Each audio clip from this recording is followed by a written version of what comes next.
The first thing Lucas noticed was the sound. Not his tires on the asphalt, not the wind cutting through the open gap of his cracked window. It was a rough, uneven breathing, like someone trying to swallow cold air and failing. It came from the far side of the strip mall parking lot, past the last row of shopping carts and the dim yellow light that never seemed to reach the corners. Lucas had just pulled in to grab coffee and keep driving. He told himself it was a quick stop, a nothing moment, a pit stop on a trip that was already overdue. Then he saw the figure hunched beside a concrete pillar, shoulders curled in, knees drawn close like a child hiding from thunder. A man, old, thin, shivering so hard his whole frame trembled. And the moment the man lifted his head, Lucas felt his stomach drop like an elevator cable snapped, because the man was his father, Frank Miller, the same Frank who always sounded steady on the phone, the same Frank who always ended calls with that stubborn little laugh, like life could never really knock him down. "I'm good, kiddo. I've got it handled." Only now he didn't look like he had anything handled at all. He looked like he'd been left out here on purpose. Lucas got out so fast he didn't even shut the door. Cold slapped his face, but it was nothing compared to what he saw when he got closer. His father's hands were bare, knuckles swollen and red, fingertips pale, almost gray. His old navy peacoat was buttoned wrong, one button skipped, another hanging by a thread, and it didn't fit right anymore, like Frank had lost weight too quickly for anyone to call it normal. But the worst part wasn't the coat. It was what Frank was holding. A small battered pocket watch clenched so tight the metal bit into his skin. The pocket watch Lucas remembered from childhood. The one Frank used to keep in his work shirt pocket, taking it out at dinner like a ritual. The one he said belonged to Lucas's granddad. The one he'd promised would go to Lucas one day. Now it was in the parking lot, shaking in a frozen fist. Lucas stopped a few feet away, afraid that if he touched him, he might confirm something he wasn't ready to believe. "Dad?" Frank blinked hard, like he couldn't focus. His eyes, once bright, sharp, almost annoyingly alert, looked watery and far away. For half a second, a familiar smile tried to show up, but it didn't make it. "Oh," Frank rasped. "Lucas." His voice cracked on the name. Lucas swallowed, forcing himself to breathe. "What are you doing out here?" Frank's eyes flicked toward the grocery store entrance, then to the road, then down at his hands. "I'm waiting," Frank said. "Waiting for what?" Lucas asked, louder than he meant to. His breath came out white. "It's 30 degrees. Why aren't you home?" Frank's jaw tightened. "Home's complicated." "Complicated?" Lucas felt anger flash hot under his ribs. "Complicated how?" Frank didn't answer right away. He rubbed the pocket watch with his thumb like it was a worry stone, like if he kept touching it, time might rewind. Lucas stepped closer and saw something else, a thin envelope tucked inside Frank's coat, half sticking out like it had been shoved in there and forgotten. The corner was torn. There was a dark stain on it. Coffee, maybe, or something worse. Lucas pointed. "What is that?" Frank's hand went to the envelope immediately, guarding it. "Nothing. That's not nothing." Lucas held out his palm. "Dad, give it to me." Frank's eyes sharpened for a second, and Lucas saw the old Frank, the father who hated being told what to do, the father who could still lift a refrigerator with one hand when Lucas was a kid. But then the strength drained again. Frank's shoulders sagged. "It's for you," he whispered. Lucas's chest tightened. "For me?" Frank nodded once, barely. "Was gonna mail it, never did." Lucas took the envelope with careful fingers like it might fall apart. On the front, written in shaky handwriting, was his name. Lucas Miller. Under it, in smaller letters, "If anything happens." Lucas's throat went dry. "Dad," he said softly. "What happened?" Frank looked away, and when he spoke, his voice was so quiet Lucas had to lean in. "Don't make a scene," Frank said. "Please, not here." Lucas stared at him. "A scene? Dad, you're freezing in a parking lot." Frank's teeth chattered. "I'm fine." "No, you're not." Frank flinched at that, like the truth hurt more than the cold. Lucas glanced around. People walked in and out of the grocery store with bags. Cars rolled past. No one stopped. No one looked too long. It was like the world had decided Frank Miller didn't count. Lucas felt something in him snap. He crouched down so he was eye level with his father. "Talk to me. Where have you been sleeping?" Frank hesitated. The silence was the answer. Lucas's heart pounded. "Dad." Frank's eyes filled. He blinked fast like he hated that weakness could show. "In the truck," he admitted. "A few nights." Lucas's hands curled into fists. "Your truck? You still have your truck?" Frank shook his head slowly. Not exactly." Lucas forced his breathing to slow because if he didn't, he was going to explode. "And Dean?"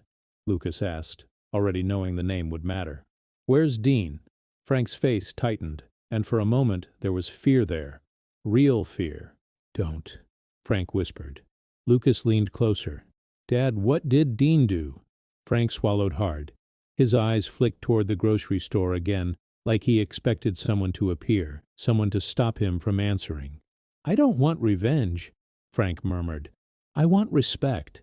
That sentence hit Lucas like a punch, because Frank had said it before, not in anger, not in drama. In quiet moments when Lucas was a kid and life didn't feel fair, when someone at school mocked Lucas's worn-out shoes, when the landlord raised rent again and Frank worked overtime without complaining. "I don't want revenge," Frank would say, wiping grease from his hands. "I want respect.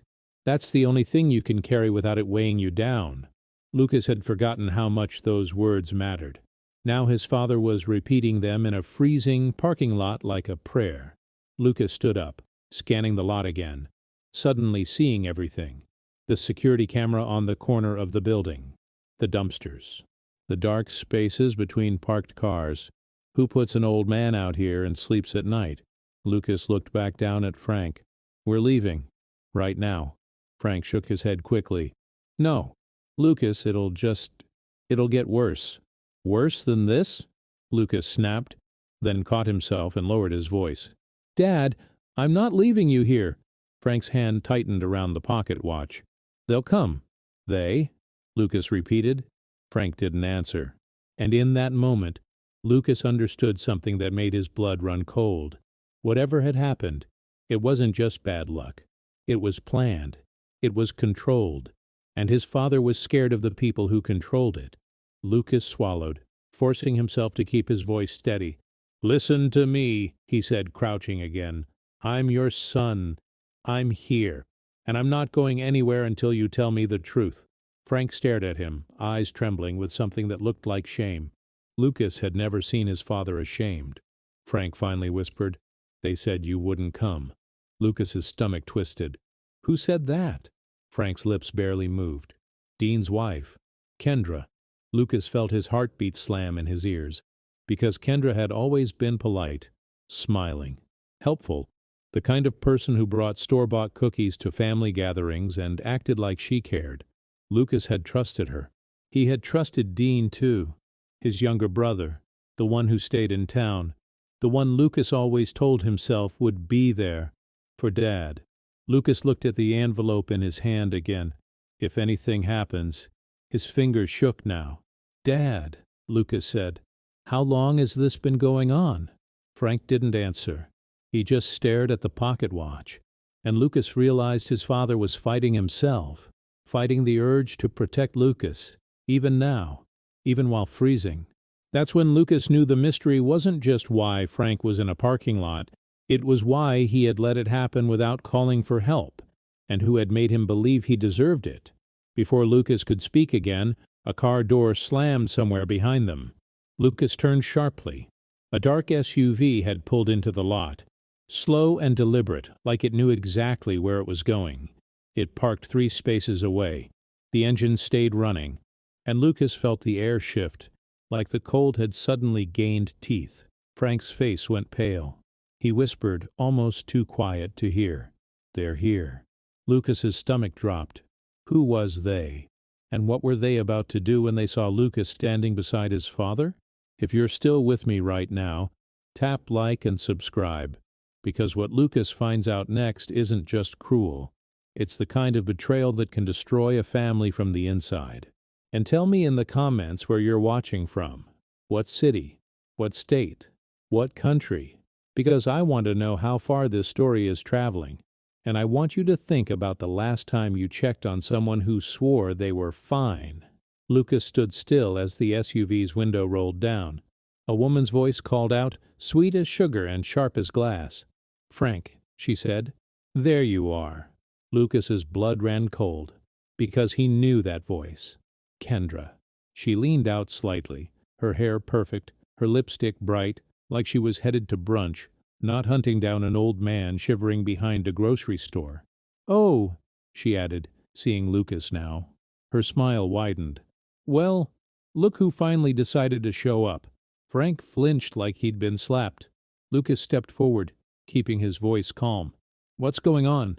Kendra tilted her head. "Going on? Nothing's going on. We were just looking for Frank. He gets confused sometimes. You know how it is." Lucas stared at her. "He's freezing." Kendra's smile didn't move. "He likes the cold air. Says it clears his head." Frank's eyes dropped. Shame again. Lucas felt something ugly rise inside him, but he forced himself not to show it. Because this wasn't about winning a shouting match. This was about getting his father safe. Lucas said, "Dad's coming with me." Kendra's eyes flicked over Lucas's expensive coat, his watch, his car behind him.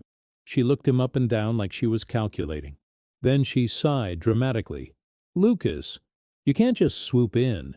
There are arrangements." "Arrangements?" Lucas repeated. Kendra tapped the steering wheel with one manicured finger. "Legal arrangements." Lucas's stomach tightened. "What legal arrangements?" Kendra leaned back, her smile turning into something colder. "Power of attorney. Medical. Financial. Dean and I handle things now." Lucas felt his heart pound. "Since when?"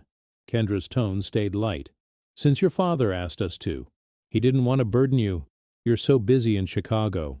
Lucas looked at Frank. "Dad?" Frank's jaw clenched. His hands shook harder. He didn't speak. Kendra's smile returned. "See? He doesn't even remember half the conversations he has." Lucas felt the urge to grab her through the window, but he didn't move.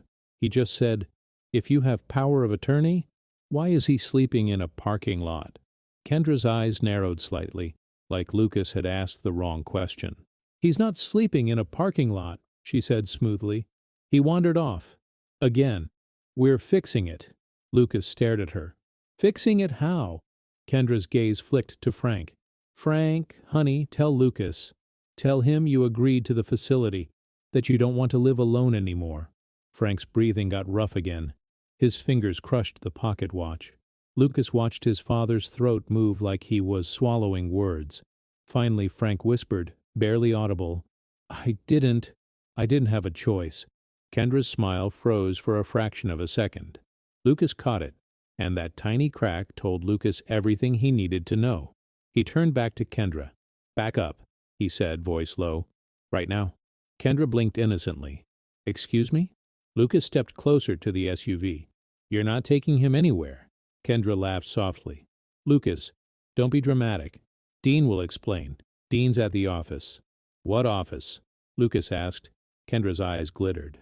"The lawyer's." Lucas felt his pulse jump. A lawyer? That meant paperwork. That meant signatures. That meant somebody had turned Frank's life into a file folder. Lucas looked at Frank again. "Dad, do you trust me?" Frank's eyes met his, and for a moment Lucas saw the father who used to stand in the doorway after Lucas's high school football games. Silent, proud, steady. Frank nodded once. That was all Lucas needed. Lucas reached down and gently took the pocket watch from Frank's fist. Not to steal it, but to keep Frank's hand from freezing around metal. He slipped it into his own pocket. Then he wrapped his arm around his father's shoulders and started walking toward his car. Kendra's voice sharpened behind them. "Lucas, you can't do this." Lucas didn't look back. "Watch me." Frank's body was lighter than Lucas remembered. Too light. He guided Frank into the passenger seat, turned the heat on full blast, and locked the doors. Frank stared straight ahead, breathing hard. Lucas looked at him. "I'm taking you somewhere warm. Then you're going to tell me everything." Frank swallowed. Dean will be angry. Lucas's hands tightened on the steering wheel. Good. As Lucas pulled out, he saw Kendra in the rearview mirror, still smiling, still calm, like she already knew something Lucas didn't. And that terrified him more than the cold, because if Kendra was that confident, it meant she thought Lucas had arrived too late, and Lucas didn't know yet what she'd already taken from his father, or what she was willing to do to keep it. Frank's voice came out as a whisper, almost lost under the heater fan. Lucas, I tried to protect you. Lucas's throat tightened. From what? Frank closed his eyes. From the thing I did, he whispered. Lucas felt his stomach drop. The thing I did? What did Frank mean? And why did it sound like whatever happened wasn't just Dean and Kendra's cruelty, but a debt Frank believed he deserved to pay? Lucas drove through the familiar streets of his hometown, Grove City, Ohio, like he was in a dream that had turned into a nightmare. The Christmas lights on porches blinked softly. The diner on Broadway had its neon sign glowing. A group of teenagers laughed outside a gas station, carefree, their breath clouding the air. Normal life, but Lucas couldn't feel it. All he could feel was the weight of his father's silence beside him. He took Frank to a motel off the highway. Nothing fancy, but clean, warm, and quiet. When Frank stepped inside the room, he paused like he couldn't remember how to exist in warmth. Lucas set his father on the bed and went to the bathroom sink, running hot water, soaking a washcloth. Frank watched him with a strange expression. You didn't have to come, Frank said. Lucas turned, stunned.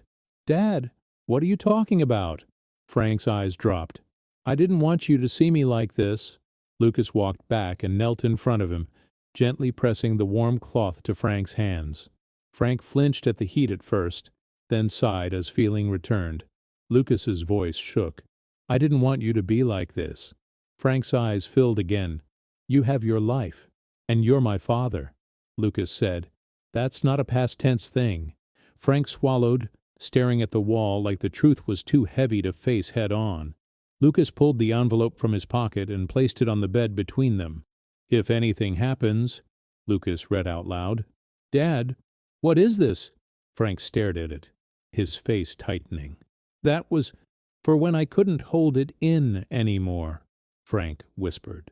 Lucas's chest tightened. Hold what in? Frank didn't answer. Lucas forced himself to breathe, to not push too hard too fast. Let's start with something simple, Lucas said. When was the last time you slept in your own bed? In your own house? Frank's mouth trembled. I don't have the house anymore. Lucas felt like someone had punched him. What do you mean you don't have it anymore? Frank's voice was low. It's not mine now. Lucas stared. Whose is it? Frank swallowed. Dean. And Kendra. They said it was the only way to keep it. Lucas's mind raced. Keep it from what? Taxes? Medical bills? Frank's eyes squeezed shut. From the bank. Lucas's stomach twisted. Dad, were you behind on payments? Frank shook his head weakly. Not until they started handling things. Lucas felt the room tilt. He thought of all the calls he'd had with Frank over the past year. The quick check-ins, the jokes, the reassurance. I've got it handled. Lucas's voice went hoarse. Why didn't you tell me? Frank's eyes opened slowly, tired and wet. Because you sounded happy when you called. That sentence hit Lucas harder than any accusation. Lucas swallowed. Dad, I call every week. Frank nodded. And every week you're tired. And every week you say you're busy. And every week I tell myself, he's doing what I wanted him to do. Lucas felt tears burn his eyes. Frank's voice cracked. I didn't want to be the reason you came back. Lucas covered his face for a second, breathing through the shame.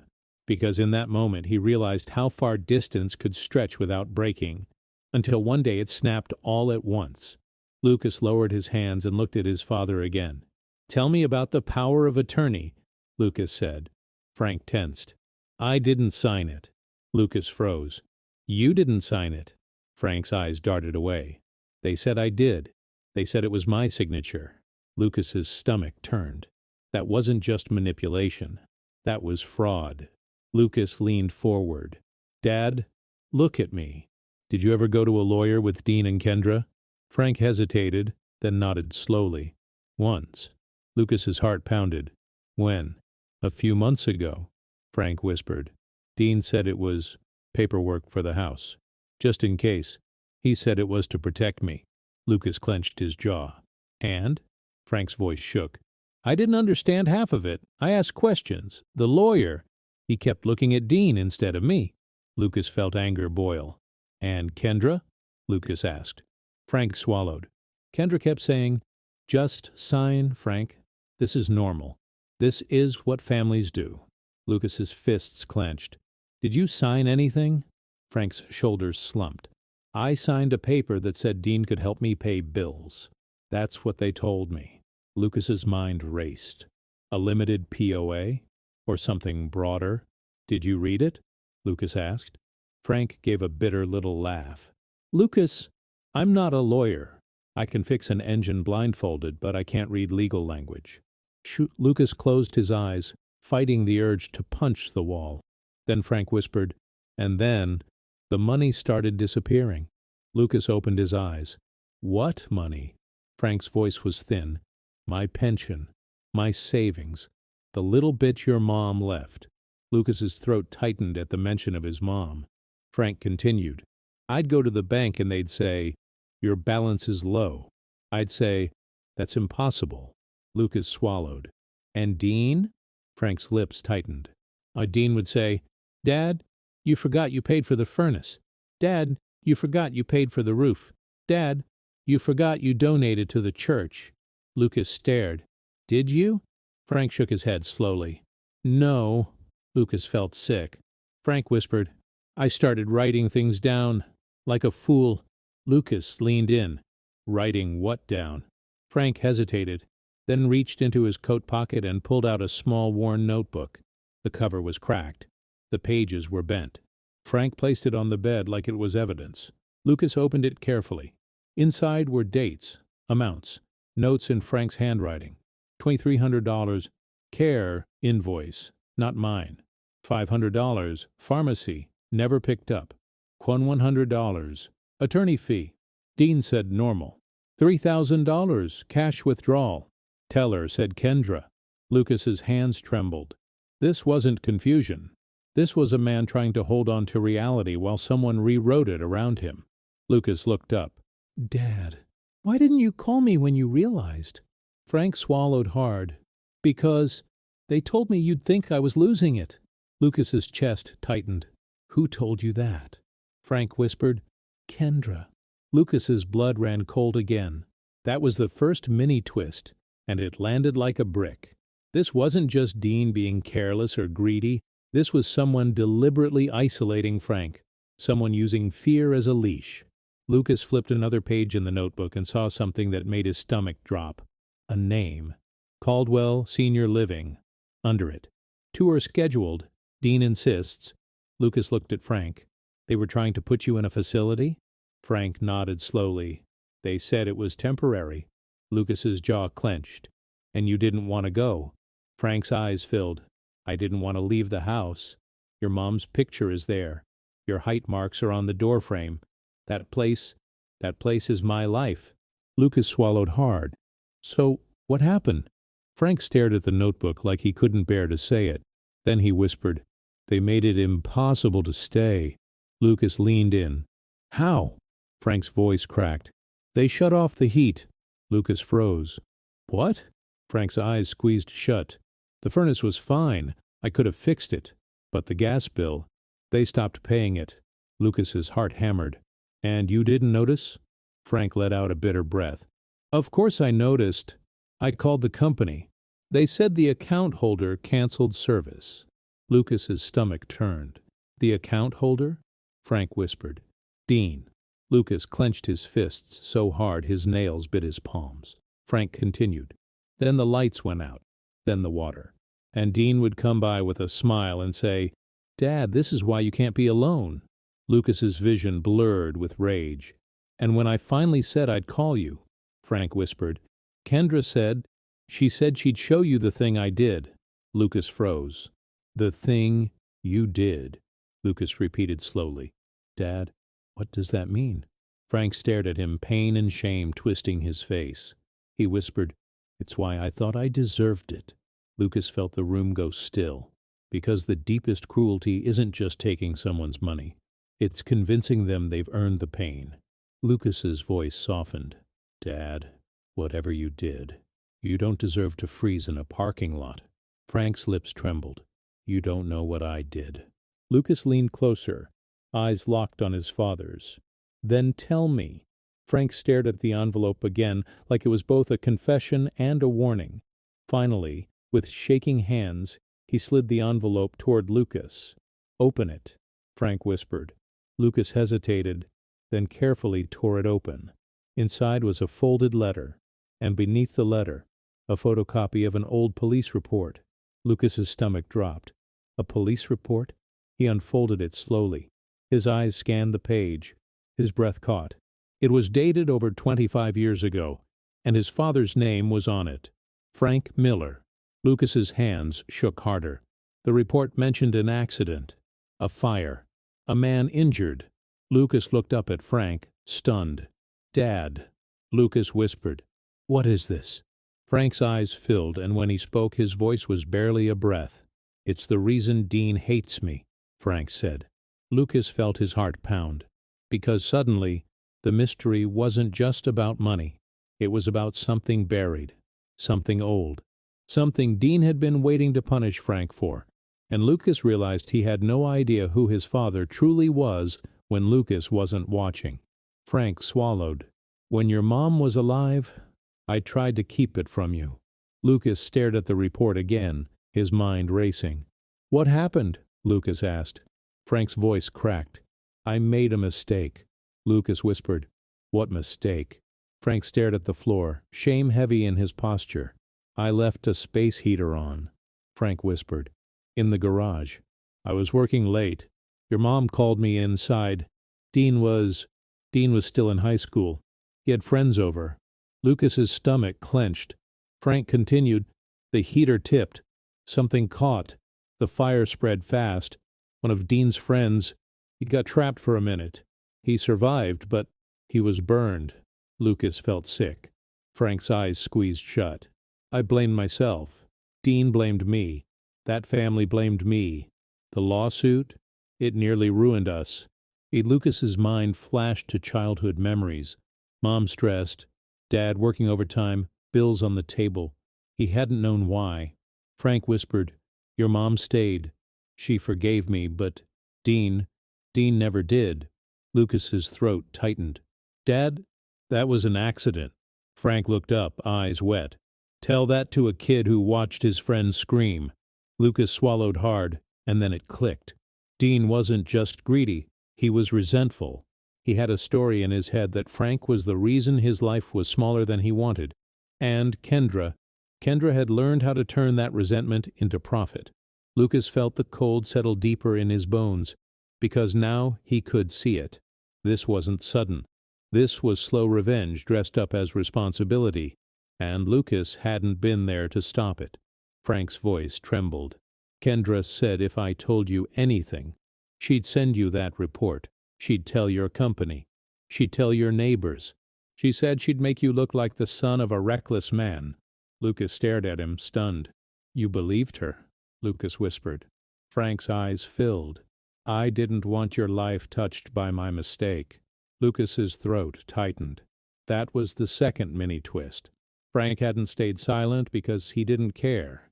He stayed silent because he was still trying to protect his son, even while being destroyed. Lucas took a shaky breath. Dad, I don't care what anyone thinks. I care about you. Frank let out a broken sound, half sob, half laugh. Lucas stood and walked to the window, staring out at the motel parking lot. A few cars, a blinking streetlight, a quiet highway. Normal, but Lucas felt like he was standing on the edge of something dangerous. He turned back. We're going to the house, Lucas said. Frank's eyes widened. No, I don't care, Lucas said. I need to see it. I need to see what they've done. Frank's hands trembled. Lucas, please. They have papers. They have the bank. They have people. Lucas grabbed his keys. Then we get our own people. Frank stared at him like he couldn't believe Lucas could be this firm. Lucas leaned down, steadying his father's shoulders. Dad, you raised me to do the right thing, even when it's hard. Remember? Frank's lips trembled. I remember. Lucas's voice softened. Then trust me. Just this once. Frank swallowed, then nodded slowly. And Lucas knew this was only the beginning. Because once he stepped back into that house, he wasn't just walking into a family problem, he was walking into a trap built with paperwork, lies, and years of quiet cruelty. And the people who built it weren't going to let him tear it down without a fight. The drive to Frank's neighborhood felt like driving through a memory Lucas didn't fully recognize anymore. The streets were the same, but the feeling wasn't. Lucas passed the old baseball field where Frank used to coach, the church where they'd sit in the same pew every Sunday, the corner store where Frank would let Lucas pick one candy bar if he'd been good. Everything looked normal, but Lucas's chest was tight, because normal can hide rot. They turned onto Frank's street, and Lucas immediately noticed something wrong.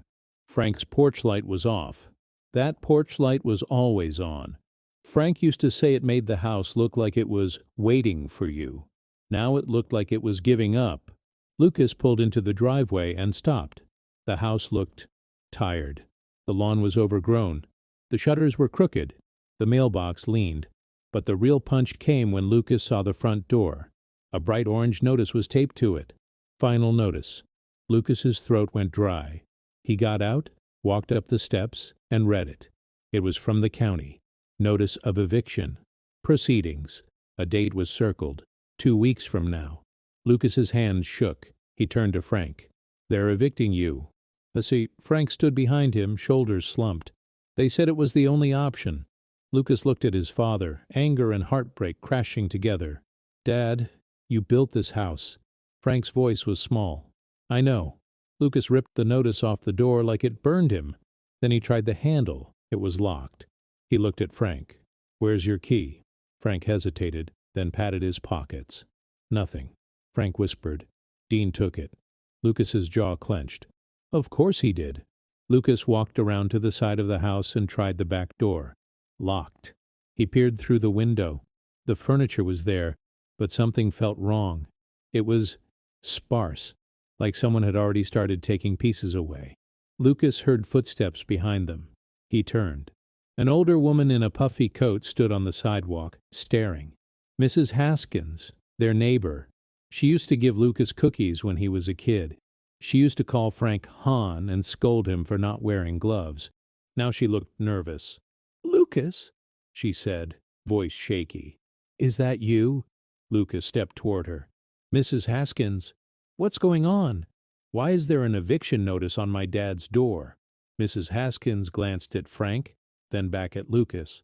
Her mouth tightened like she was choosing between kindness and fear. I shouldn't, she whispered. Lucas's heart pounded. What shouldn't you? Mrs. Haskins leaned closer, lowering her voice. They told everyone not to talk to you. Lucas froze. Who told everyone? Mrs. Haskins' eyes flicked toward the end of the street. Dean, she whispered. And that wife of his. Lucas felt his stomach twist. Mrs. Haskins continued, voice trembling. They said Frank was confused. They said you were unstable. Lucas stared. Unstable? Mrs. Haskins swallowed. They said you'd come in angry. They said you'd try to take Frank's money. Lucas felt sick. They'd already written a story about him. They'd set the stage so that anyone who tried to help Frank would be afraid. Lucas looked back at Frank. Frank's eyes were downcast. He looked like he believed he deserved the shame. Lucas turned back to Mrs. Haskins. Did you see anything? Did you hear anything? Mrs. Haskins's eyes filled. I heard your father coughing at night. I saw him carrying water jugs because they shut off his water. I saw him sitting in his car with a blanket. Lucas's breath caught. And no one helped him? Mrs. Haskins's face crumpled. We tried, but Dean came over and said Frank didn't want visitors. He said Frank was embarrassed. She swallowed hard. Then one night I saw Kendra yelling at him on the porch. She was smiling when she turned around. Smiling. Lucas felt his fists clench. Mrs. Haskins leaned closer. Lucas, your dad's a good man. He didn't deserve this. Lucas's throat tightened. I know. Mrs. Haskins glanced around nervously, then reached into her pocket and pulled out a small folded paper. She pressed it into Lucas's hand. What is this? Lucas asked. Mrs. Haskins whispered, a copy of something the mailman dropped by mistake. I kept it. I didn't know what to do. But now you're here.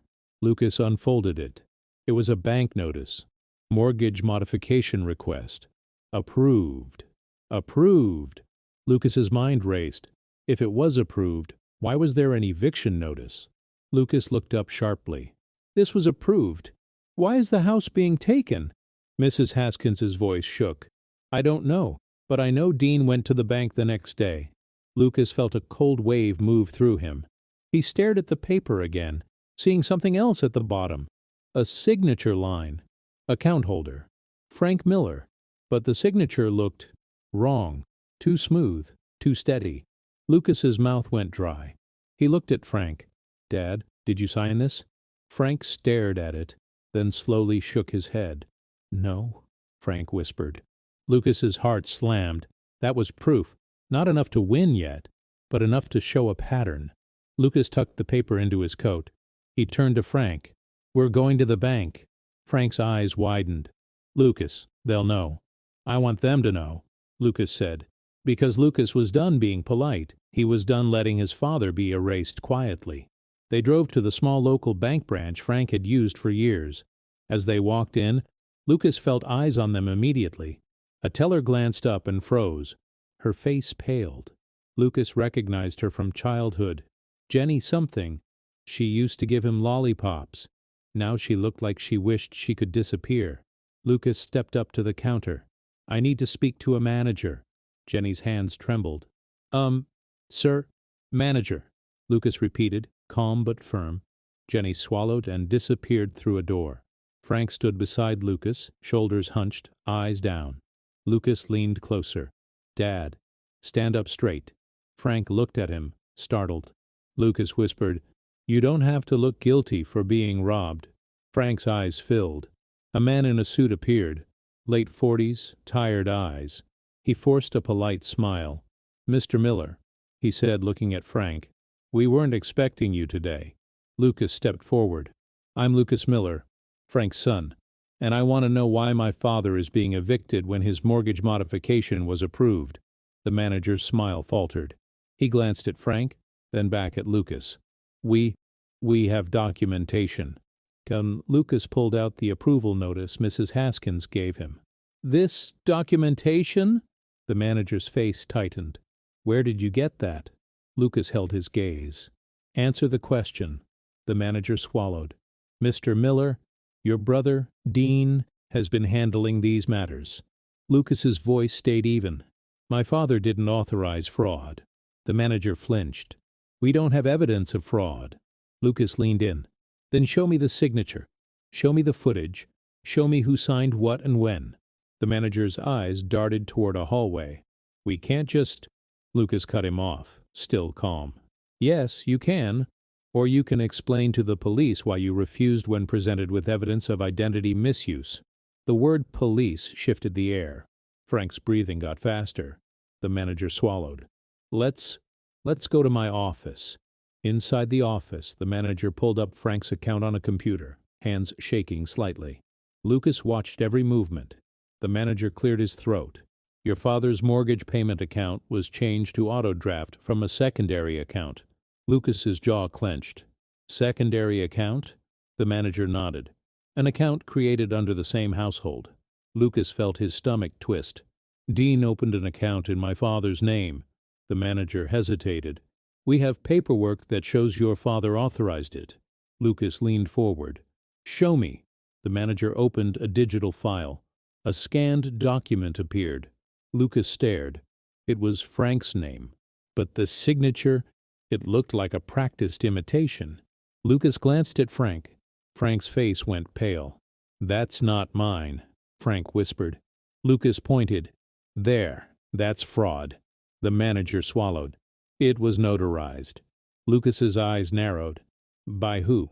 The manager clicked. A name appeared. Notary, Harold Pritchard. Lucas's mind flashed. Pritchard. That was Dean's golfing buddy, the guy who always laughed too loud at barbecues. Lucas felt cold rage. Where was this signed? Lucas asked. The manager hesitated. In this branch. Lucas's eyes narrowed. Then you have cameras. The manager looked uncomfortable. Our camera retention policy. Lucas cut him off. Don't. The manager swallowed. We might still have it. Lucas leaned closer, voice low. Then pull it. The manager's hands shook as he made a call, murmuring into his phone. Frank sat in a chair, staring at the floor like he wanted to disappear. Lucas placed a hand on his father's shoulder. Frank's shoulders trembled. A few minutes later, the manager hung up and looked at Lucas. His voice was quiet. We have footage. Lucas's stomach clenched. Show me. The manager hesitated, then turned his monitor slightly. A grainy video appeared. Security footage. Lucas watched. He saw his father enter the bank, moving slowly, holding onto Dean's arm. Dean walked beside him, smiling. Kendra followed, carrying a folder.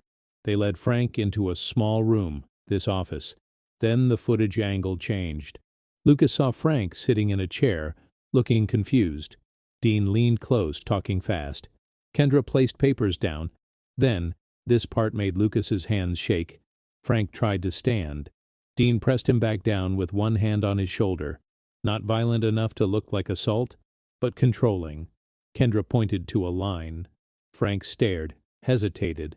Then Dean took Frank's hand and guided it, like a parent forcing a child to write their name. Lucas's chest tightened with rage. Frank whispered, voice cracked, I didn't know what I was signing. Lucas watched the footage again, seeing something else. At the edge of the frame, a man stepped in. Harold Pritchard, the notary.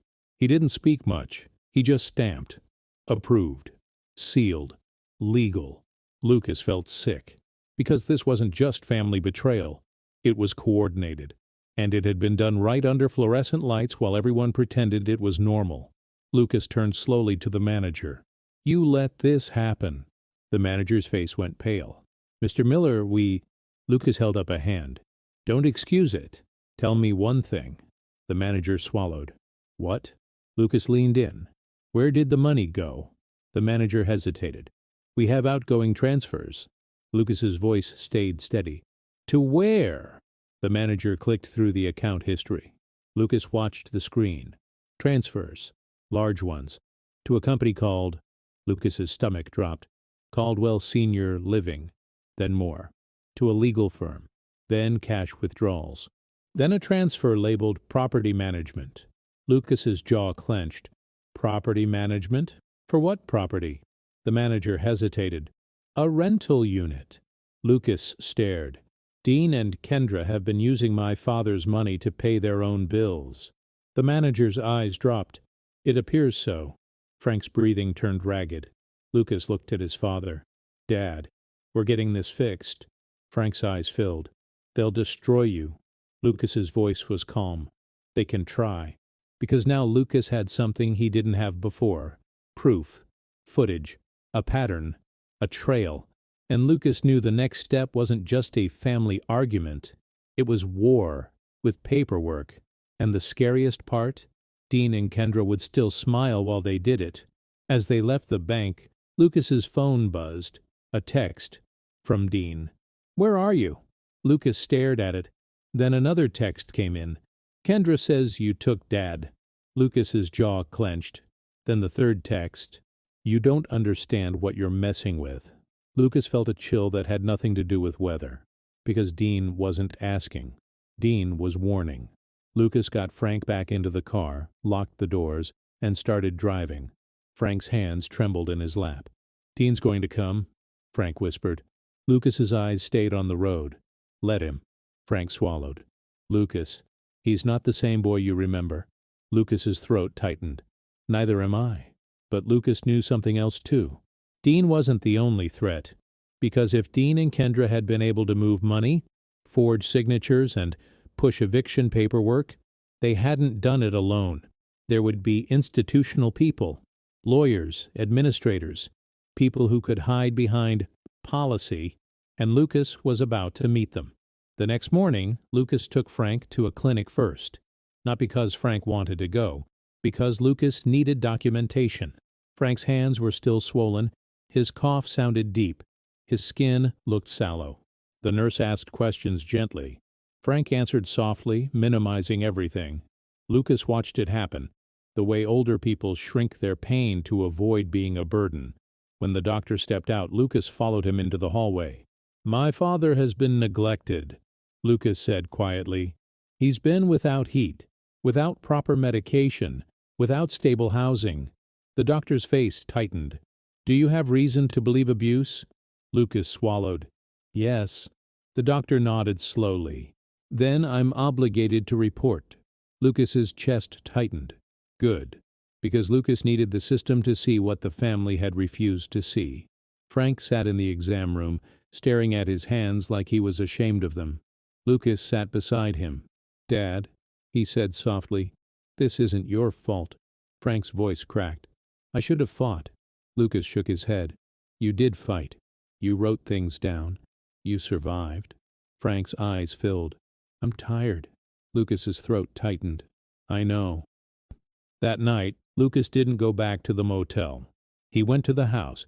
He didn't have keys, so he called a locksmith. Frank sat in the car, watching, anxious. When the locksmith asked for proof of ownership, Lucas showed his ID and the bank notice. It wasn't perfect, but it was enough to open the door. When the lock clicked and the door swung open, Lucas felt the air inside hit him. Cold, stale, like a house that hadn't been lived in. Lucas stepped inside and froze. The living room looked wrong. The couch was gone. The TV was gone. Family photos were missing from the mantel, but the outlines were still there. Dust marks where frames used to sit. Lucas walked into the kitchen. The table was still there, but 2 chairs were missing.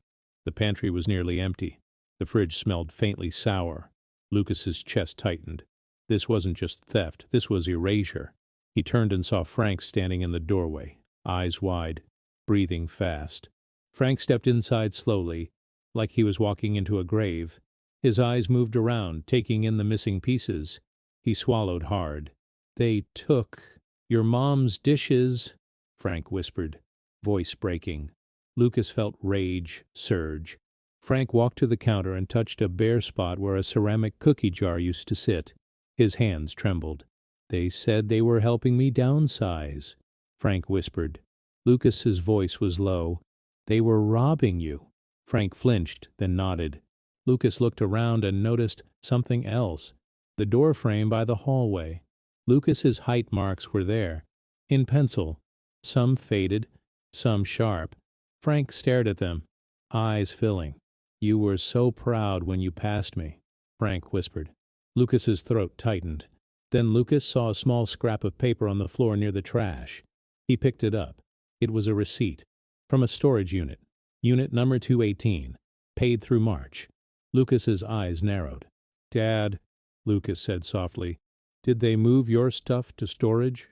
Frank nodded slowly. "They said it was safer. They said the house was going to be remodeled." Lucas's jaw clenched. A storage unit meant more hiding places, more missing pieces, more proof. Lucas folded the receipt and tucked it into his pocket. Then his phone buzzed again. A call. Dean. Lucas stared at the screen. Frank's face went pale. Lucas answered. Dean's voice was tight, controlled, almost polite. "Where's Dad?" Dean asked. Lucas's voice stayed calm. "He's with me."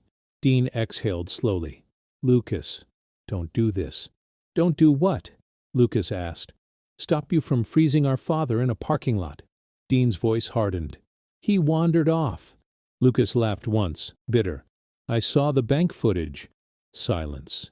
Lucas felt his pulse spike. Dean finally said, "You shouldn't have that." Lucas's voice was low. "You shouldn't have done it." Dean's breathing changed. Then Dean said something that made Lucas's stomach drop. "You think this is about money?" Dean said quietly. "It's not." Lucas's jaw clenched. "Then what is it about?" Dean's voice was cold. "Dad ruined my life. I'm just balancing the scales." Lucas's throat tightened. "He made a mistake 25 years ago. An accident." Dean's laugh was empty. "Tell that to Jason Caldwell." Lucas froze. Jason Caldwell. Caldwell Senior Living. Lucas felt his stomach twist. Dean continued, voice low. "You don't even know who you're fighting." Lucas swallowed. "What does Caldwell have to do with this?" Dean's voice sharpened. "Stay out of it, Lucas, or you'll drag Dad through something he can't survive." Lucas felt cold dread. Because Dean wasn't just threatening Lucas, he was threatening Frank's fragile health. Lucas looked at Frank, who stood nearby, eyes wide. Frank whispered, "Jason." Lucas turned away, lowering his voice. "What are you talking about?" Dean's voice was calm now, almost satisfied. "Ask Dad what he did to the Caldwell family. Then ask yourself if you still want to be his hero." The call ended. Lucas stared at the phone. His hands shook. Frank looked at him, face pale. "Dad," Lucas whispered. "Who is Jason Caldwell?" Frank's throat moved like he was swallowing pain. "I told you," Frank whispered. "The thing I did. It didn't end with the fire." Lucas felt his heart pound. Because now the story was expanding. The facility wasn't random. The money transfers weren't just greed. They were connected. And Lucas realized Dean and Kendra might be part of a bigger plan, one that used Frank's old guilt, like a key. Lucas stepped closer to Frank. "Tell me," he said softly. "Everything." Frank's eyes filled. He looked around the empty house like it was listening. Then he whispered, "Jason Caldwell was the boy who got burned." Lucas's stomach dropped. Frank continued, voice shaking. "His father sued. They settled. I worked double shifts for years. I paid. But it was never enough for them." Lucas felt dizzy. Frank swallowed. "Jason grew up. He never left town. And now, he owns the place Dean wants to put me." Lucas felt his blood run cold. Caldwell Senior Living wasn't just a facility. It was the son of the family Frank had hurt. And now, years later, that family had a legal-looking way to take everything from him. Lucas whispered, "This is revenge." Frank's voice cracked. "It's business," he whispered. "That's how they make it look." Lucas felt sick. Because if Jason Caldwell was involved, this wasn't just Dean and Kendra being cruel. This was a long game. A man waiting decades to get paid back. And Dean, Lucas's own brother, had teamed up with him. Lucas's mouth went dry. "How?" Lucas asked. "How did Dean even connect with him?" Frank's voice was small. "Dean started drinking with him after your mom died. They talked about the past. Dean, he blamed me." Jason listened. Lucas swallowed hard. Frank whispered, "And Kendra, she saw an opportunity." Lucas clenched his jaw. This was the third mini-twist. The antagonist wasn't just inside the family. It was a family grudge turned into an institution. And Frank's guilt had been weaponized into a business plan. Lucas felt a cold determination settle in his chest. Because now he understood the stakes. This wasn't just about getting Frank warm. It was about breaking a cycle of punishment that had been building for decades. And Lucas had to do it fast. Because the eviction date was circled. Because Frank's health was fragile. Because Dean and Kendra were already moving pieces. And because Jason Caldwell, somewhere in town, was probably smiling the same way Kendra smiled. Calm. Confident. Certain that Frank Miller would end his life in their facility. Penniless and ashamed. Lucas wasn't going to let that happen. Not while he was still breathing. The next day, Lucas went to Caldwell Senior Living. He didn't bring Frank. Frank begged him not to go. But Lucas knew he needed to see the enemy up close. Caldwell Senior Living sat on the edge of town behind a line of bare winter trees. It looked nice from the outside. Brick, clean windows, a cheerful sign. But Lucas had learned something about nice exteriors. They're often used to hide rot. Inside, the lobby smelled like lemon cleaner and overcooked vegetables. A receptionist smiled too brightly. "Can I help you?" she asked. Lucas forced a polite smile. "I'm here to speak with Jason Caldwell." Her smile faltered. "Do you have an appointment?" Lucas kept his voice calm. "Tell him it's about Frank Miller." The receptionist's eyes flicked up sharply. She disappeared into the back. Lucas waited, noticing details. A television in the corner playing game shows too loud. A bulletin board full of cheerful flyers. A row of wheelchairs lined up like parked cars. Then a man appeared. Late 40s, clean haircut, expensive sweater, confident posture. Jason Caldwell. He smiled like they were old friends. "Lucas Miller," Jason said. "I was wondering when you'd come." Lucas's stomach tightened. "You know who I am." Jason's smile widened. "Small town. People talk." Lucas held his gaze. "My father isn't coming here." Jason chuckled softly. "Oh, he already did." Lucas froze. "What?" Jason's eyes glittered. He toured. He signed preliminary paperwork. Lucas's throat tightened. He didn't understand what he signed. Jason shrugged. "Understanding isn't required. Consent is." Lucas felt rage surge. "You manipulated him." Jason's smile didn't move. "I offered him a safe place, something his own family couldn't provide." Lucas's jaw clenched. "You mean something you could profit from?" Jason's eyes narrowed slightly. "Profit is a dirty word people use when they don't like reality." Lucas stepped closer. "This isn't about profit. This is about revenge." Jason's smile tightened. For the first time, Lucas saw the mask slip. Jason leaned in, voice lower. "Revenge?" he repeated. "No. Revenge would be me leaving him in a burning garage to scream." Lucas's blood ran cold. Jason's eyes were calm, but his words were sharp enough to cut skin. He straightened, smile returning. "This is about accountability. Your father ruined my childhood. He ruined my body. He ruined my family." Lucas's voice stayed steady, even as his stomach twisted. "It was an accident." Jason's jaw tightened. "Accidents have consequences." Lucas held his gaze. "So you're punishing him now? At 72? After he's already spent his whole life paying?" Jason's smile returned, colder. "He hasn't paid me. Not the way I see it." Lucas felt sick. Jason glanced toward a hallway. "Frank's room is ready. We even picked a window seat so he can watch the parking lot. Maybe he likes parking lots now." Lucas's fists clenched. Jason leaned closer, voice almost kind. "Here's my advice, Lucas. Don't fight this. You'll lose. The paperwork is done, the bank is done, the county is done, your brother is done." Lucas's jaw clenched. "My brother is complicit." Jason shrugged. "Your brother is practical." Lucas stared at him. "And you?" Jason smiled slowly. "I'm patient." Lucas felt the chill deepen. Because this man had waited decades, and he had built a machine.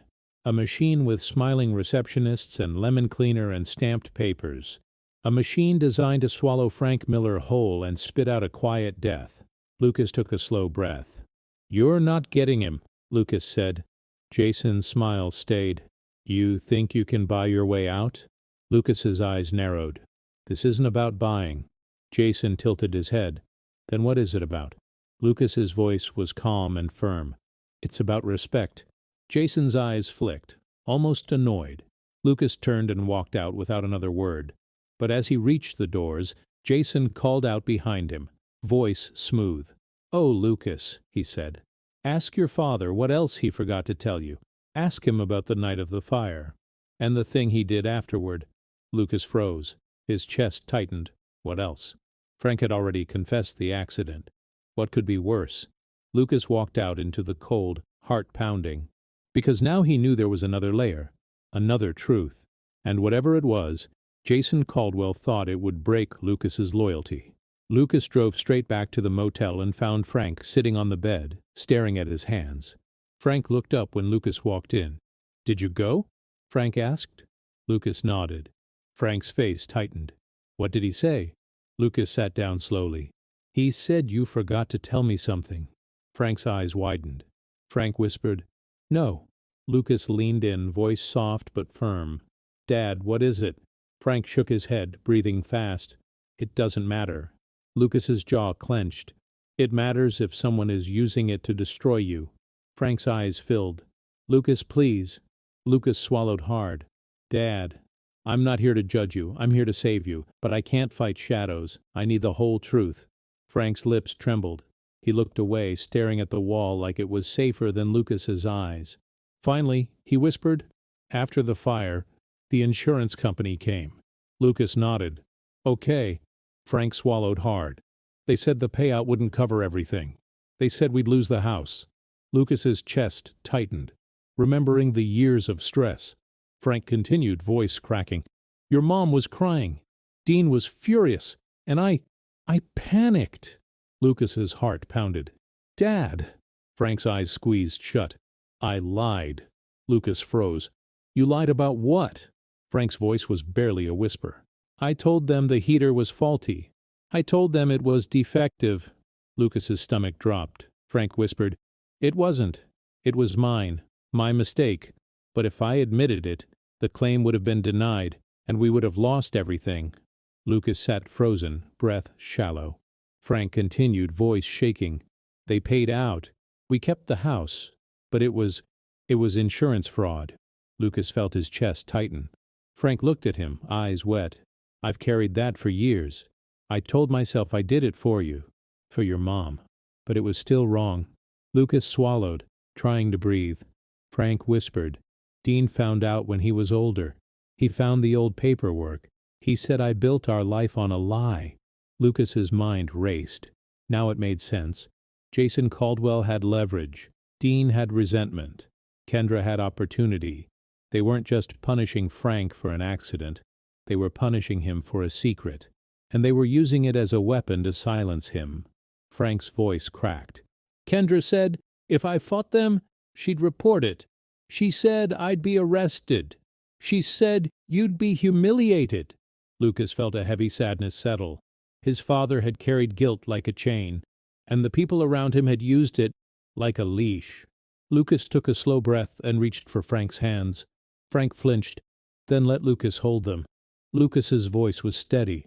"Dad, you made a terrible choice in a terrible moment, but you paid for it with your whole life. You don't deserve to be tortured for it now." Frank's eyes filled. Lucas continued, "And if they want to drag that secret into the light, fine." Frank looked terrified.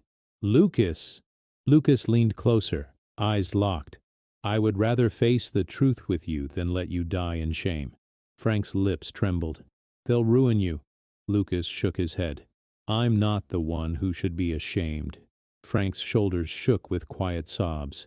Lucas sat with him, letting him cry without rushing, because sometimes redemption starts with being seen. Then Lucas pulled back and said the words Frank needed to hear. "We're going to fight," Lucas said. Frank swallowed. "How?" Lucas's eyes narrowed with determination. "With proof." Over the next week, Lucas moved like a man who didn't sleep, because he barely did. He called attorneys in Columbus and Chicago. Most were too busy. Some heard family dispute and dismissed him. Then Lucas found one who didn't, a woman named Marisol Grant. Sharp eyes, calm voice, no nonsense. She met Lucas in a small office downtown. Lucas laid out everything: Frank's notebook, the bank footage, the eviction notice, the Caldwell transfers, the police report, the insurance paperwork. Marisol listened without interrupting. When Lucas finished, she leaned back and exhaled slowly. "This is elder financial abuse," she said. Lucas's throat tightened. "So we can stop it?" Marisol nodded. "We can fight it, but you need to be ready." Lucas swallowed. "Ready for what?" Marisol's voice was blunt. "They'll paint your father as incompetent. They'll paint you as a greedy son, and they'll use your father's past mistake to distract from their current crime." Lucas clenched his jaw. "Let them try." Marisol nodded slowly. "Good, because we're going to need your spine." She slid a legal pad toward him. "First, we file for emergency guardianship, temporary protective order. Second, we freeze accounts. Third, we subpoena records from the bank and Caldwell Senior Living." Lucas's heart pounded. "Can we do that fast?" Marisol's eyes were steady. "Fast enough if you don't hesitate." Lucas thought of Frank shivering in the parking lot. "No hesitation," Lucas said.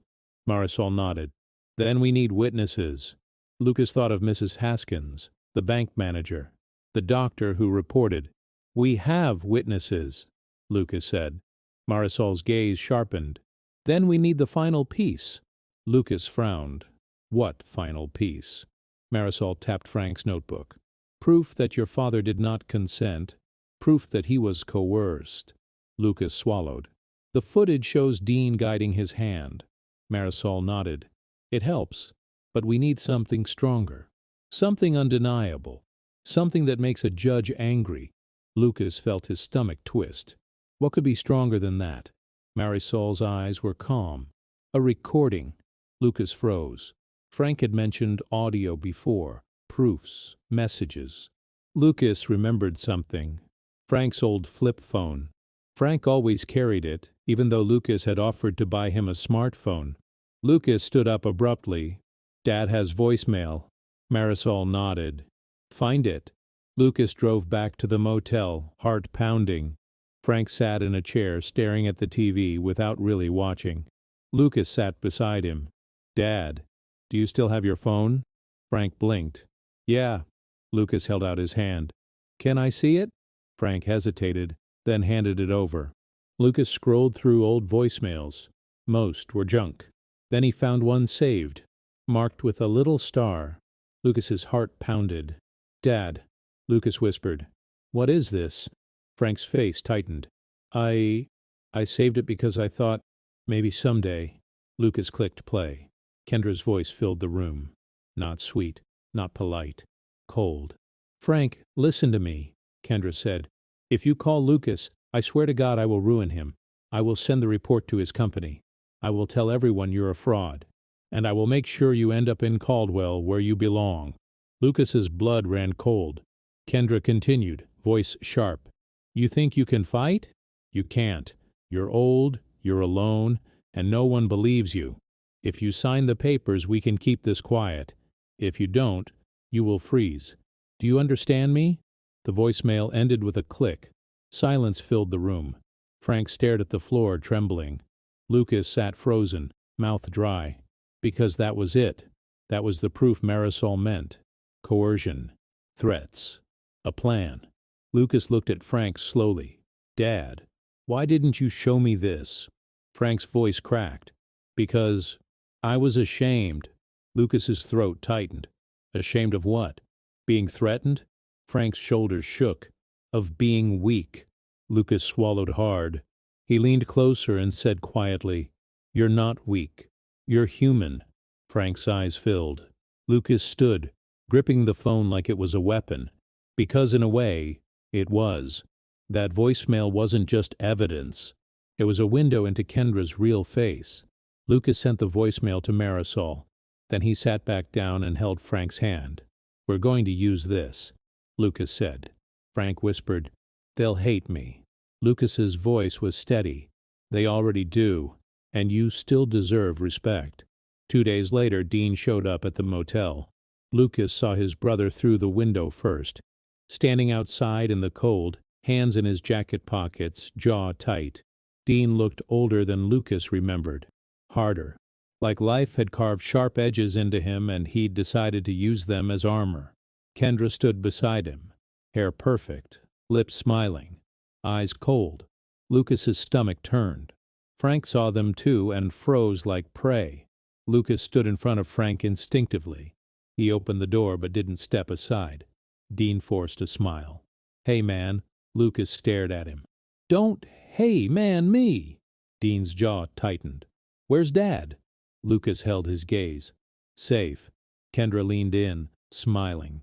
Frank, honey, come on. You're confusing Lucas. He's worked up. Let's go home. Lucas's voice was calm. He's not going anywhere.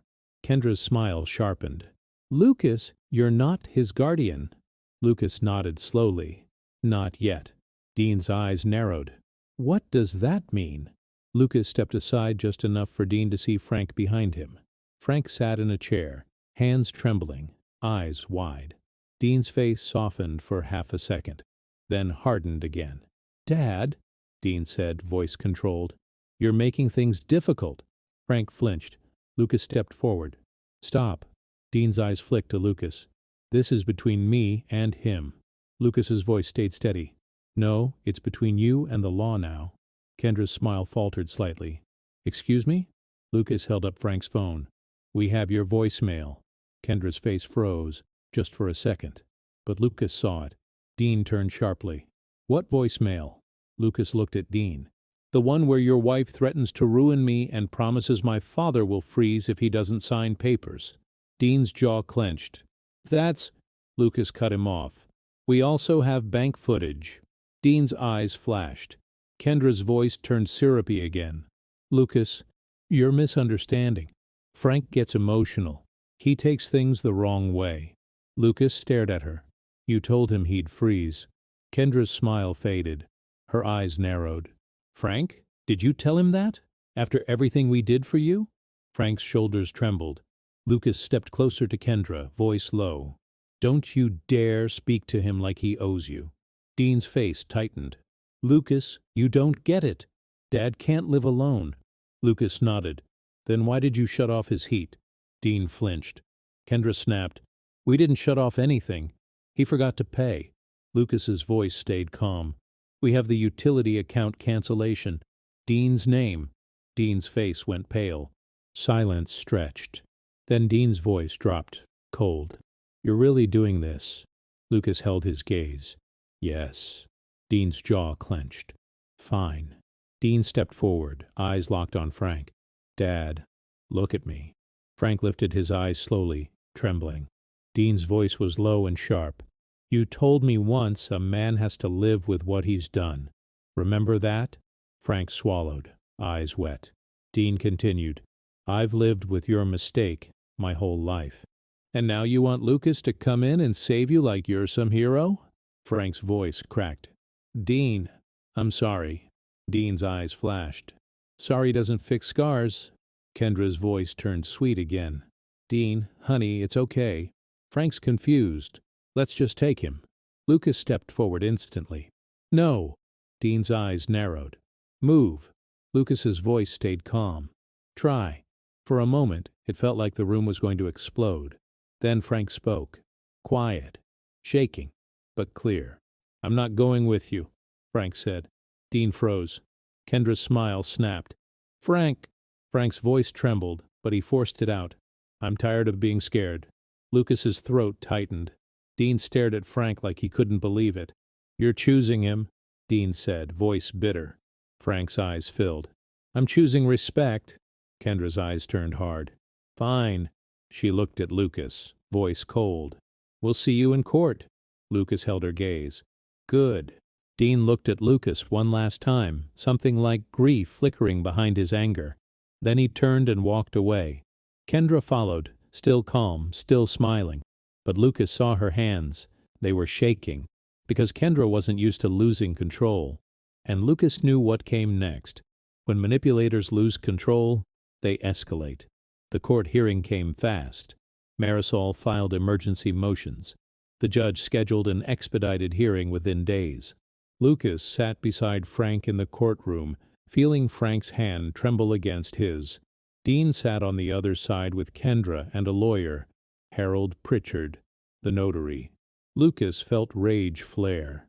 Harold smiled politely like they were at a church picnic. Jason Caldwell sat behind them, arms crossed, calm, watching, waiting. Lucas's stomach twisted. This wasn't just a family dispute. This was a network. The judge entered, an older woman with sharp eyes. Marisol presented evidence. The bank footage, the account transfers, the eviction notice, Frank's medical report. Then Marisol played the voicemail. Kendra's voice echoed in the courtroom. "I will make sure you end up in Caldwell where you belong." Lucas watched Kendra's face. Her smile was gone. Her lips were tight. Her eyes flashed with panic. Harold's posture stiffened. Jason Caldwell's face didn't move at all. The judge's expression hardened. Marisol spoke calmly. "Your Honor, this is coercion. This is financial exploitation. This is psychological abuse." The judge turned to Frank gently.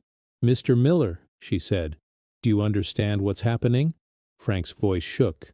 I think so." The judge nodded. "Do you want your son to help you?" Frank looked at Lucas, eyes wet. "Yes," Frank whispered. "I trust him." The judge's eyes softened. then hardened again as she looked toward Dean and Kendra. Dean's lawyer stood and tried to spin it. He called Frank confused. He called Lucas overreacting. He said Dean was protecting his father from himself. Marisol didn't raise her voice. She didn't get dramatic. She simply asked one question. If Dean was protecting Frank, Marisol said, why was Frank found shivering in a parking lot? Silence. Dean's lawyer stumbled. Kendra's face tightened. Frank's hands trembled. The judge leaned forward. Answer, she said. Dean's lawyer swallowed. He wandered. Marisol nodded. Then why did your client cancel his heat? Dean's lawyer hesitated. Marisol didn't stop. Why were funds transferred to Caldwell Senior Living months before Frank supposedly agreed? Dean's lawyer stammered. Why was a notary present when Frank's hand was guided? Harold shifted. Marisol held up the bank footage stills, Dean's hand on Frank's shoulder. The judge's eyes narrowed. Then the judge turned to Dean directly. Mr. Miller, she said, did you guide your father's hand during these signings? Dean's jaw clenched. He looked at Frank. Frank's eyes were wet, terrified. Dean swallowed hard.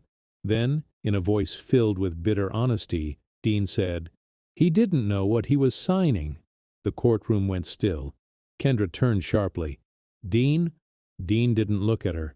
He stared at the judge. He didn't know, Dean repeated. Kendra's face went pale. Jason Caldwell's eyes narrowed slightly. Lucas's heart pounded. That was the crack. The first real crack in their wall. Dean had just admitted the truth. Maybe not out of kindness, but out of exhaustion. But it didn't matter why. It mattered that it happened. The judge's face hardened. She ruled temporary guardianship to Lucas pending investigation.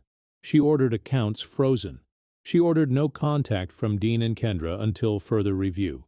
She ordered an investigation into Caldwell Senior Living's involvement. The gavel hit. And for the first time in months, Frank exhaled like he could breathe. Outside the courthouse, the cold hit again, but Lucas felt warmer. Not because the weather changed, because the power dynamic had. Kendra stormed out, face tight, eyes burning. She hissed at Lucas as she passed. You just made an enemy. Lucas's voice was calm. You made yourself one. Jason Caldwell walked out last. He approached Lucas slowly, hands in pockets, smile faint. You think you won? Jason said. Lucas held his gaze. We're not done. Jason nodded slightly. No, we're not. He leaned closer, voice low. Your father still has a secret, Lucas, one that can undo all of this. Lucas swallowed, heart pounding. Jason smiled. And secrets have consequences. He walked away. Lucas stood there, watching him go, feeling dread twist in his stomach. Because even with the judge's order, Lucas knew one thing. This fight wasn't just legal. It was personal. It was emotional. It was about punishment and shame. And the people who lived off punishment and shame didn't stop just because a judge told them to. They found new angles, new lies, new ways to hurt. That night, Lucas sat with Frank in the motel, eating takeout soup because Frank's appetite was weak. Frank ate slowly, hands still shaky. Lucas watched him and felt a heavy guilt settle again. How long? Lucas asked quietly. Have you been hungry like this? Frank shrugged weakly. It wasn't always. Lucas swallowed. How long did you go without meds? Frank looked down. A few weeks. Lucas's throat tightened. Dad, Frank whispered. I didn't want to bother you. Lucas's voice cracked. You're not a bother. Frank looked up, eyes wet. You have a good life, Lucas. Lucas stared. And it means nothing if you're freezing in a parking lot. Frank's lips trembled. Lucas reached into his pocket and pulled out the pocket watch. He placed it on the table between them. Frank stared at it, breathing shallow. Lucas said softly, You always said time was the only thing you can't buy back. Frank nodded. Lucas's eyes filled. I'm done wasting it. Frank's shoulders shook with quiet sobs. Lucas didn't speak for a moment. He just let his father's tears fall. Then Frank whispered, Dean wasn't always like this. Lucas swallowed. I know. Frank's voice was small. He loved me. When he was little, he'd climb on my back and laugh like nothing could hurt him. Lucas stared at the watch. What happened? Frank swallowed hard. Grief, anger, and Jason? Lucas's jaw tightened. Frank whispered, Dean wants to punish me because it helps him not feel powerless. Lucas's throat tightened. Frank looked up, eyes wet. And Kendra? Kendra just wants to win. Lucas nodded. Frank whispered, Promise me something. Lucas leaned in. What? Frank's voice trembled. Don't hate your brother forever. Lucas froze. Frank continued. Hold him accountable. Protect yourself. But don't let hate take your life like it took his. Lucas's eyes filled, because even now Frank was the moral center. Even now he was thinking about healing, not revenge. Lucas swallowed hard. I can't promise I won't be angry. Frank nodded. Anger's normal. Frank's voice broke. Just don't let it turn you into them. Lucas nodded slowly. Okay. The next month became a whirlwind. Marisol subpoenaed documents. The bank cooperated under pressure. More evidence surfaced. Kendra had opened credit lines. Dean had signed documents. Harold Pritchard had notarized without proper verification. Jason Caldwell's facility had billed Frank for services never rendered. It was a web, and every thread led back to the same motive: control. Lucas and Marisol filed a civil suit. The county paused eviction pending investigation. Lucas moved Frank into a small, furnished apartment temporarily. Warm, safe, close to the clinic. Lucas stocked the fridge. He bought Frank gloves, thick socks, a new heater. Frank smiled faintly when he saw the groceries. I can cook, Frank said. Lucas's throat tightened. Then cook, please. I want the house to smell like you again. Frank's eyes filled. The first night in the apartment, Lucas woke up to the sound of Frank coughing. Lucas rushed in and found Frank sitting on the edge of the bed, breathing hard. Lucas's stomach dropped. Dad, do you need the ER? Frank shook his head, gripping his chest. Just tired. Lucas knelt in front of him, heart pounding. Frank whispered, Lucas, if something happens to me. Lucas cut him off. Don't. Frank's eyes filled. Listen, that envelope. It's not just confession. It's instructions. Lucas swallowed hard. Frank's voice trembled. If I go, don't let them take the watch. Lucas's throat tightened. Frank whispered, It belongs to you. Lucas held his father's hands. You're not going anywhere. Frank's eyes searched Lucas's face, fragile and trusting. Lucas whispered, Not if I can help it. And Lucas realized the pressure wasn't just legal now. It was time. Every day mattered. Every day was a deadline not on paper, but in Frank's body. Then one afternoon, Dean called. Lucas didn't answer at first, but the calls kept coming. Finally, Lucas picked up. Dean's voice sounded different, tired. Lucas, Dean said quietly, I need to talk. Lucas's jaw clenched. Talk to your lawyer. Dean exhaled. No, just listen. Lucas stayed silent. Dean's voice cracked slightly. Kendra is planning to blame everything on me. Lucas's stomach tightened. Dean continued, She's telling Harold to say I forced her. She's telling Jason I was the one who pushed the transfers. Lucas felt cold anger. And what did you do? Lucas asked. Dean's voice was low. I let her. Lucas clenched his jaw. Dean whispered, I'm not calling to get sympathy. I'm calling because she's dangerous. Lucas's eyes narrowed. You're just realizing that now. Dean's voice cracked. I thought I could control her. Lucas laughed bitterly. You thought you could control someone who threatened our father with freezing? Dean was quiet. Then Dean whispered, Jason threatened me too. Lucas froze. What? Lucas asked. Dean's voice trembled slightly. Jason said if I didn't help, he'd bring up Dad's insurance fraud. He said he'd make sure Dad went to prison before he died. Lucas felt sick. Dean whispered, I hated Dad, but I didn't want that. Lucas swallowed hard. Dean continued, Kendra told me it would be clean. She said we'd put Dad in Caldwell, sell the house, and everyone would stop talking about the past. Lucas's jaw clenched. You sold him. Dean's voice cracked. I know. Silence stretched. Then Dean said quietly, "I'm sorry." Lucas's throat tightened. Not because sorry fixed anything, but because it was the first human thing Dean had said in a long time.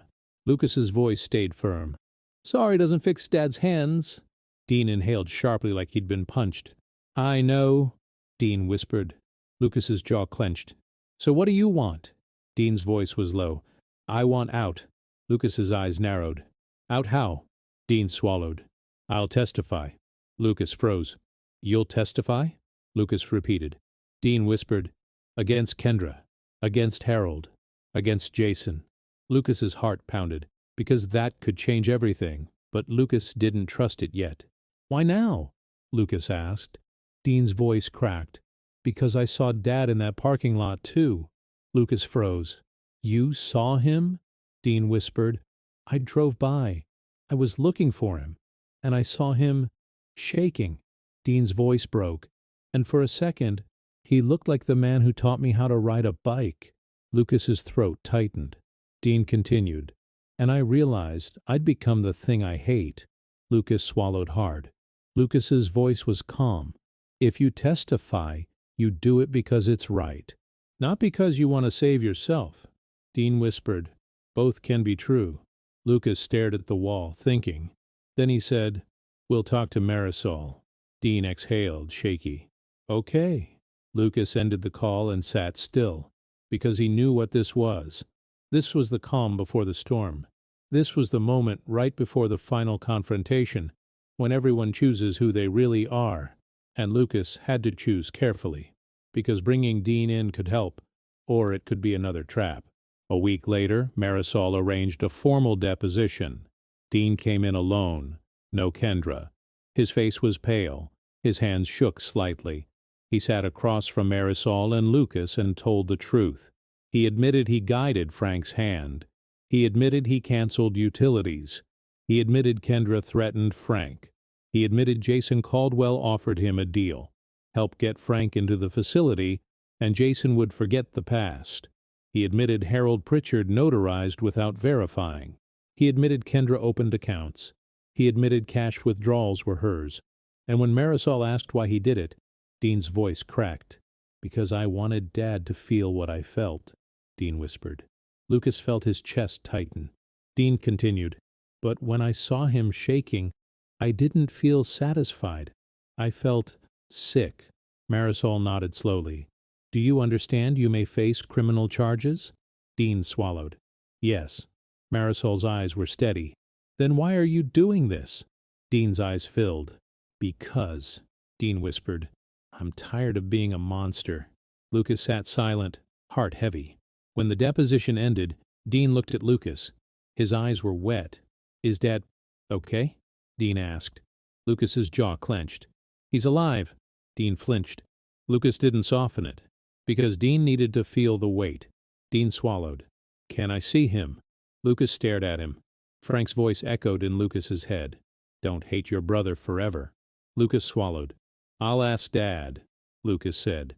Dean nodded, shoulders slumped. "Okay." That night, Lucas sat with Frank and told him. Frank listened quietly, hands wrapped around a mug of tea. When Lucas finished, Frank stared into the tea like it held answers. Finally, Frank whispered, "He wants to see me." Lucas nodded. Frank's voice was small. "Part of me wants to slam the door." Lucas swallowed. "I get that." Frank nodded slowly. "But another part of me," Frank's eyes filled, "another part of me remembers holding him when he had nightmares." Lucas's throat tightened. Frank whispered, "Bring him." 2 days later, Dean came to the apartment. Lucas stood near the door, arms crossed, protective. Frank sat in a chair, posture straighter than usual, hands still shaky but steady enough. Dean walked in slowly. When he saw Frank, he froze. For a moment, Dean looked like a boy again, lost, ashamed. Frank's voice was calm. "Sit." Dean sat. Silence stretched. Dean's eyes filled. "I'm sorry," Dean whispered. Frank stared at him, face unreadable. Dean's voice cracked. I thought I could punish you into feeling what I felt." Frank swallowed. Dean continued, "I didn't realize I was killing you." Frank's voice was quiet. You did realize. Dean flinched. Frank continued. You just didn't care enough to stop. Dean's shoulder shook. Frank's eyes filled too. Then Frank whispered, Why, Dean? Dean's jaw trembled. Because I hated you. Frank nodded slowly, like he'd expected that. Dean's voice broke. Because I watched Jason scream. Because I watched Mom cry. Because I watched you lie to the insurance people and pretend it was fine. Frank flinched. Dean's voice shook. I carried that anger, and Kendra. She fed it. Frank's voice was steady, quiet. You let her. Dean nodded, tears falling. Yes. Frank stared at him for a long time. Then Frank said something Lucas didn't expect. I deserved consequences, Frank whispered. Dean looked up, startled. Frank continued, but I didn't deserve cruelty. Dean's shoulders shook harder. Frank's eyes were wet, but his voice stayed firm. You want to punish me? Frank said. Then punish me by telling the truth. Dean nodded, sobbing. I will. Frank swallowed. And then, go build a life where you don't have to keep hurting people to breathe. Dean looked at Frank like he didn't deserve that mercy. Dean whispered, How can you still talk like that? Frank's lips trembled. I don't want revenge, Frank whispered. I want respect. Dean's face crumpled. He nodded, unable to speak. Lucas stood there, throat tight, because this was the moral center. Frank was still choosing dignity over destruction, even after everything. The final hearing came in early spring. The courtroom was packed, because now the case wasn't just family gossip. It was headlines. Local facility under investigation. Elder exploitation scheme. Notary misconduct. Jason Caldwell sat with his lawyers, expression calm. Kendra sat stiff, eyes sharp, jaw tight. Harold Pritchard looked nervous now, sweat on his brow. Dean sat on Lucas's side, eyes down, shoulders heavy. Frank sat beside Lucas, hands trembling but upright. Marisol presented everything. The bank footage, the voicemail, the medical reports, the transfer records, Dean's deposition. Mrs. Haskins testified. The bank manager testified. The clinic doctor testified. Even the locksmith testified about the missing keys. Piece by piece, the story became undeniable. Kendra's lawyer tried to paint Frank as confused, but then Marisol played the voicemail again. Kendra's own voice became her prison. The judge's face hardened. Then Dean took the stand. He admitted everything. He didn't sugarcoat. He didn't blame Frank. He blamed himself. He blamed Kendra. He blamed Jason. And when Jason's lawyer tried to dismiss it as family drama, Dean looked at Jason and said, voice shaking but clear, this wasn't drama. This was a plan. Jason's eyes narrowed. Dean continued, Jason Caldwell approached me. He offered me a deal. He said if I got my father into his facility, he'd make sure my father died paying for the past. The courtroom went still. Jason's jaw clenched. Dean's voice cracked. I let him, and I hate myself for it. Frank sat quietly, tears in his eyes. Lucas felt his throat tighten. Then Marisol stood and did something simple. She held up Frank's pocket watch. This, she said, is what Frank Miller held on to while he froze in a parking lot. The judge stared at it. Marisol's voice was calm. Not money, not property, time, memory, family. She looked at the judge. Your Honor, this is not a complicated case. It's elder abuse wrapped in paperwork. The judge's gaze sharpened. She ruled. Guardianship to Lucas permanent, with Frank's consent. The property transfers voided pending further investigation. Accounts returned to Frank's control under Lucas's oversight. Kendra ordered to face criminal investigation for fraud and coercion. Harold Pritchard's notary license suspended and referred for prosecution. Jason Caldwell's facility placed under state review. Billing practices investigated.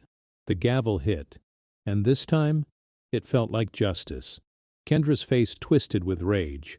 Jason's mask finally cracked. He stood abruptly, eyes burning. This isn't over, he snapped. The judge's voice was sharp. Sit down, Mr. Caldwell, or I'll hold you in contempt. Jason sat, jaw clenched, forced back into silence.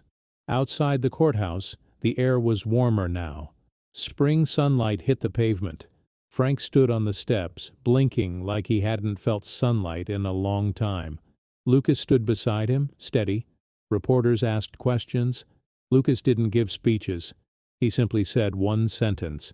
"My father deserved respect," Lucas said, "and we're making sure he gets it." Frank's hands trembled, but he stood tall. Then he looked at Lucas and whispered, "Can we go home?" Lucas's throat tightened. Yes. They went back to the house.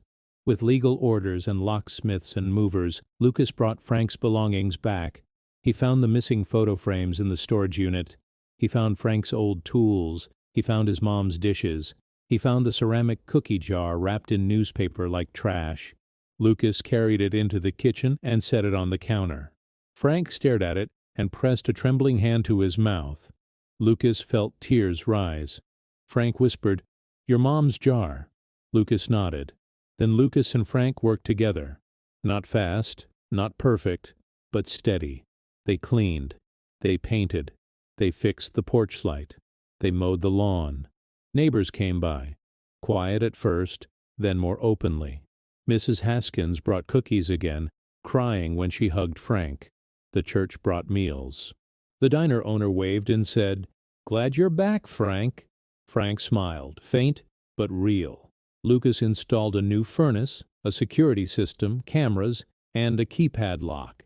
Not because Frank wanted to live in fear, but because Lucas wanted Frank to sleep without worrying someone would come with papers and a smile.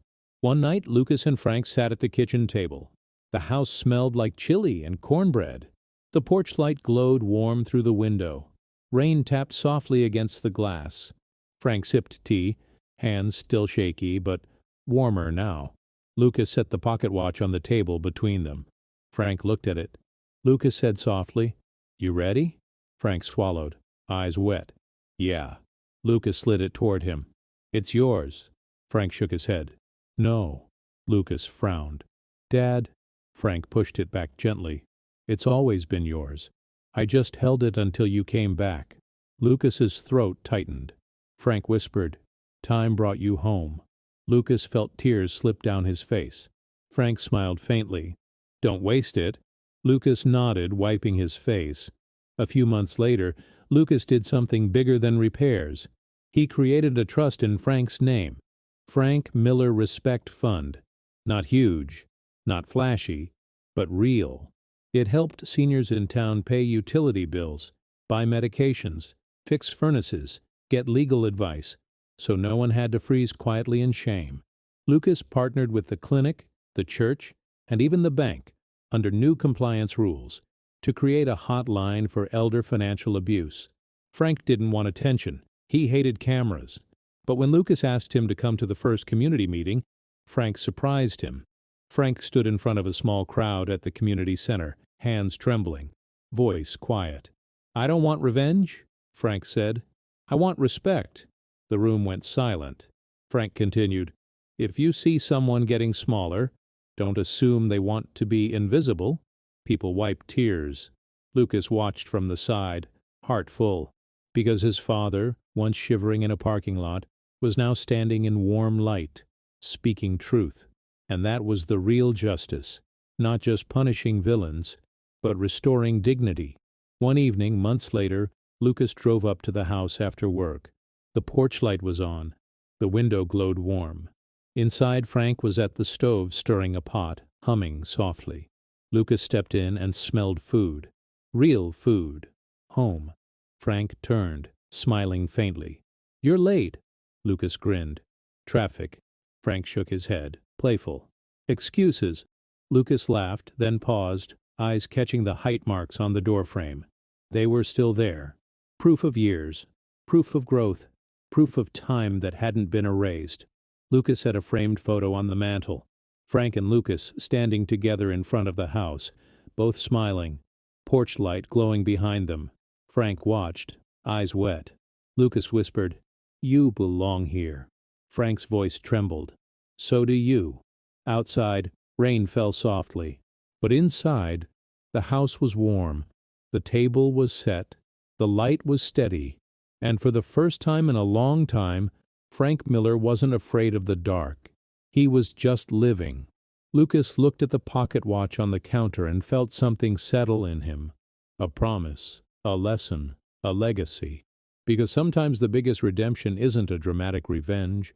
It's a quiet decision to bring someone back into the light.